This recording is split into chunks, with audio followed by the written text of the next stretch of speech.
ವಿಜಯನಗರ ಜಿಲ್ಲೆ ಕೂಡ್ಲಿಗಿ ತಾಲೂಕು ಮೊರಬ ಗ್ರಾಮದಲ್ಲಿ ಶ್ರೀ ವೀರಭದ್ರೇಶ್ವರ ಜಾತ್ರೆ ಪ್ರಯುಕ್ತವಾಗಿ ಅದ್ದೂರಿಯಾಗಿ ಪ್ರದರ್ಶನಗೊಂಡ ರಕ್ತರಾತ್ರಿ ನಾಟಕದಲ್ಲಿ ಕಲಾಭಾರತಿ ಕಲಾ ಸಂಘದ ಅಧ್ಯಕ್ಷರು ಸಂಸ್ಥಾಪಕರ ಬಣಕಾರ್ ಮೂಗಪ್ಪ ಇವರ ನೇತೃತ್ವದಲ್ಲಿ ಹಾಗೂ ದಿವ್ಯ ಸಾನ್ನಿಧ್ಯವನ್ನ ಶ್ರೀ ಕಾಲಜ್ಞಾನ ಬ್ರಹ್ಮ ಸದ್ಗುರು ವಿಶ್ವ ಕಾಲಜ್ಞಾನ ಶಿವಯೋಗಿ ಶ್ರೀ ಡಾಕ್ಟರ್ ಶರಣಬಸವ ಮಹಾಸ್ವಾಮಿಗಳು ತೊಳ್ಳಿಯಾಳ ಸಂಸ್ಥಾನ ಕೋಡಿಮಠ ಗಜೇಂದ್ರಗಡ ಇವರ ಸಾನ್ನಿಧ್ಯದಲ್ಲಿ ಅದ್ದೂರಿಯಾಗಿ ಆಶೀರ್ವಚನ.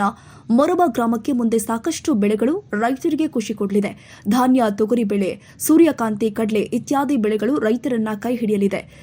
ಎಸ್ಎಸ್ಎಲ್ಸಿ ಹಾಗೂ ಪಿಯುಸಿಯಲ್ಲಿ ಪ್ರಥಮ ಸ್ಥಾನದಲ್ಲಿ ಕೂಡ್ಲಿಗಿ ವಿದ್ಯಾರ್ಥಿನಿಯರು ರ್ಯಾಂಕ್ ಪ್ರಥಮ ಬರಲಿದ್ದಾರೆ ಎಂದು ಕಾಲಜ್ಞಾನದ ಪ್ರಕಾರ ಆಶೀರ್ವಚನ ಮಾಡಿದರು.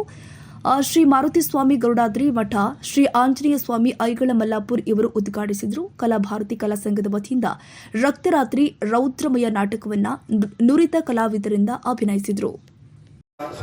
ಪ್ರತಿ ವರ್ಷ ನಾನೇನ್ ಮಾಡಿದ್ದೆ, ನಮ್ಮ ಭಾರತ ದೇಶದ 159 ನದಿಗಳು ಪ್ರತಿ ವರ್ಷ ಏನಾಗ್ತೈತಿ ಜುಲೈ ಜೂನ್ ಒಳಗೆ ತುಂಬ್ತಿದ್ವು. ಈ ವರ್ಷ ಸ್ವಲ್ಪ ಲೇಟ್ ಆಗಿ ತುಂಬ್ತಾವ. ಆದ್ರೆ ಈ ವರ್ಷ ಏನೈತಪ್ಪ ಅಂದ್ರ ಮುಂಗಾರಿ ಸ್ವಲ್ಪ ಗಿಂಡಿಲಿ ಮಳೆ, ಬಂಡಿಗೆ ಬೆಳೆ, ಖಂಡಗ ರಾಶಿ, ಮರಬದೊಳಗ ಹಿಂಗಾರಿ ಮುಂಗಾರಿ ಮಾಡ್ರಿ, ಸಜ್ಜಿ, ತೊಗರಿ, ನ್ಯಾವಣಿ, ಬರಗ, ಶಾವಿ, ಉದ್ದು, ಅವರಿ, ಎಳ್ಳು, ಅಲಸಂದಿ, ಗುರಾಳು, ಪಟನ್ ಗುರಾಳು, ಸೂರ್ಯಕಾಂತಿ, ಉಳ್ಳಾಗಡ್ಡಿ ಹಾಕಿದವ್ರ ಮನೆ ಬಂಗಾರ ಗಡ್ಡಿ ಕಟ್ರಿ, ಮೆಣಸಿಕಾಯಿ ಹಾಕಿದವ್ರು ಕ್ವಿಂಟಲ್ ಲಕ್ಷ ರೂಪಾಯಿ ಮೆಣಸಿಕಾಯಿ ಮಾಡ್ಕೊಡ್ರಿ. ನಿಮ್ ಮರಬಕ್ ಸುಕ್ಕಾಲ ಸಮೃದ್ಧಿ ಸಂಪೂರ್ಣ ಬೆಳೆಗಳ ಕರ್ನಾಟಕದ ಜಿಲ್ಲೆಯೊಳಗೆ ಕೆಲವು ಬರಗಾಲ ಬೀಳ್ತಾವ, ಆಗ ನಿಮ್ ಊರಿಗೆ ಬೀಳೋದನ್ನ ಬರ್ಕೊಡ್ತೇವೆ. ಅಷ್ಟು ಸಮೃದ್ಧಿಯ ಮಳೆಗಳು ನಿಮಗೆ ಸಿಗುತ್ತಾವೆ. ರೈತರಿಗೆ ಸುಕ್ಕಾಲ ಐತೆ, ಜೊತೆಗೆ ಭಾದ್ರಪದ ಬಹಳ ಕಷ್ಟ ಐತಿ. ಈ ವರ್ಷ ಮತ್ತೊಂದು ಹೊಸ ರೋಗ ಉತ್ಪತ್ತಿ ಆಗ್ತೈತಿ.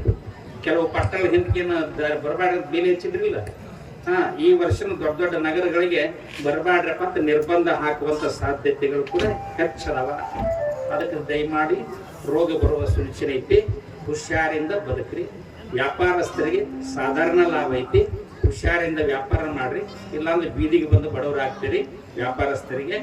ಜೊತೆಗೆ ಈ ವರ್ಷ ಏನಪ್ಪ ನಮ್ಮ ದೇಶ ಮಾಡೋದಂತಂದ್ರೆ, ರೈತರು ಹೊಟ್ಟು ಮೇವು ಭಾಳ ಜೋಪಾನ ಮಾಡ್ಕೊಡ್ರಿ. ದವಸ ಧಾನ್ಯಗಳನ್ನ ಕಾಳು ಕಡಿ ಸಂಗ್ರಹ ಮಾಡ್ಕೊಡ್ರಿ. ಭಾಳ ತುಟ್ಟಿಯಾಗಿ ಮಾಡ್ತಾವ, ಸಿಗುದು ಕಷ್ಟ ಐತಿ. ಹೊಟ್ಟು ಮೇವನು ಭಾಳ ತುಟ್ಟಿ ಆಕತೆ, ಸಿಗುದು ಕಷ್ಟ ಆಕತೆ. ಜ್ಯೇಷ್ಠದೊಳಗ ದನಗಳಿಗೆ ಒಂದು ಕೆಟ್ಟ ರೋಗ ಬರ್ತೈತಿ. ಆವಾಗ ನೀವು ವೀರಭದ್ರೇಶನ ಮರಿ ಹೋಗ್ರಿ, ಅವ ಏನು ಕೊಡ್ತಾನ, ಹೂವಾನ ಕೊಡ್ತಾನ, ಪತ್ರಿನ ಕೊಡ್ತಾನ, ಇಲ್ಲ ಊರಾಗಿನ ಒಂದಿಷ್ಟು ನೀರು ತಂದು ಹಾಕ್ರಿ ಅಂತ ಹೇಳ್ತಾನ. ಆ ನೀರು ತಂದು ಹಾಕ್ರಿ, ನಿಮ್ಮ ದನಕ ರೋಗನು ವಾಸಿ ಆಕೈತಿ. ಇಲ್ಲೇ ಉತ್ತರ ಕೊಟ್ಟಿರ್ತೀನಿ. ಅದ್ರ ಜೊತೆಗೆ ಈ ವರ್ಷ ರೈತರಿಂದ ಏನಾಗಿತ್ತು ಲಾಭ ಅಂತಂದ್ರೆ, ನೆರೆಯ 10 ರಾಷ್ಟ್ರಗಳಿಗೆ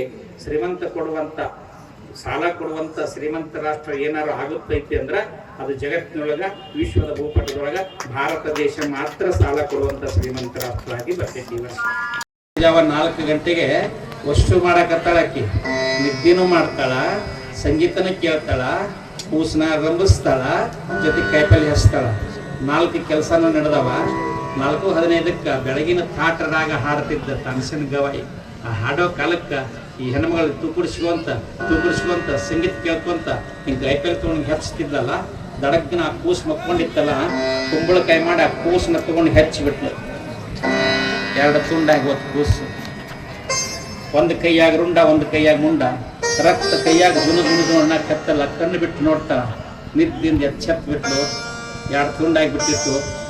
ಏ ಬುವಾ, ಮುಜೆ ಬೇಟಾ ದೋದು ತುಕಡ ಆಯ್ತು ಮರ ಹೈ, ನನ್ನ ಕೂಸು ನಿನ್ನ ಸಂಗೀತ ಕೇಳಕ್ಕೆ ಹೋಗಿ ಹಿಡಿದು ಹೆಚ್ಚಿ ಬಿಟ್ಟಿನಿ, 2 ತುಂಡಾಗಿಬಿಟ್ಟೈತಿ, ಸತ್ತು ಹೋಗ್ಬಿಟ್ಟೈತಿ ಅಂತ ತಾನ್ಸನ್ ಗವಾಯಿಗಳಂದ್ರು ಇದರ ಮೇಲ್ಗೈಯ ತಗೊಂಡ್ ಬಾ. ಅದನ್ನ ಆ ರುಂಡ ಮುಂಡ ಹೊತ್ಕೊಂಡು ಬಂದು ಬೆಳಗಿನ 5 ಗಂಟೆಗೆ ಮುಂದೆ ಹಾಕಿ ಬಂದ್ರು.